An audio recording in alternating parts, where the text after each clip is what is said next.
আপনাদের আমরা অবশ্যই দেখানোর চেষ্টা করছি যে 500 বছরের প্রাচীন এবছরের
কিন্তু ধীরে ধীরে আস্তে আস্তে করে মা যাচ্ছে বিসর্জনের দিকে।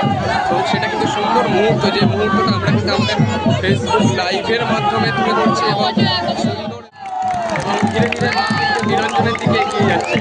এই ছবি থাকছে কিন্তু আমাদের এবং ধীরে ধীরে কিন্তু মা আস্তে আস্তে নিরঞ্জন হচ্ছে মাপড়দহ গ্রামের যে প্রাচীন রীতিনীতি এবং প্রথা অনুযায়ী এই বিসর্জন কিন্তু শুভ সম্পন্ন হতে চলেছে। আর কয়েক মুহূর্ত বলা যেতে পারে, সেই কয়েক মুহূর্তের পরে কিন্তু মায়ের বিসর্জন সুষ্ঠুভাবে শুভ সম্পন্ন হচ্ছে।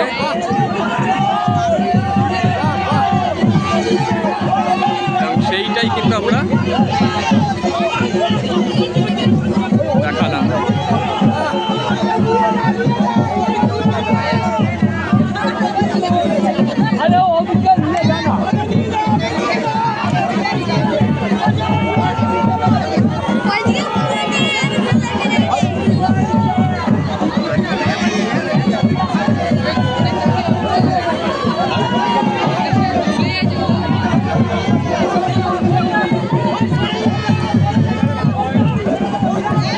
প্রচেষ্টার পক্ষ থেকে সকলকে জানাই শুভ বিজয়ের অনেক অনেক শুভেচ্ছা। ভালো থাকবেন, ছোটদের ভালোবাসা এবং বড়দের প্রণাম। আশা করি আপনাদের পুজো ভালো কেটেছে এবং আগামী দিনগুলো অনেক অনেক ভালো কাটুক এই কামনা করি। এবং আগামী দিনের দিন গোনা শুরু হলো আজকের মধ্যে দিয়ে। আজকের মতো ফেসবুক লাইভ আমরা এখানে শেষ করলাম। পরবর্তী লাইভ নিয়ে অন্য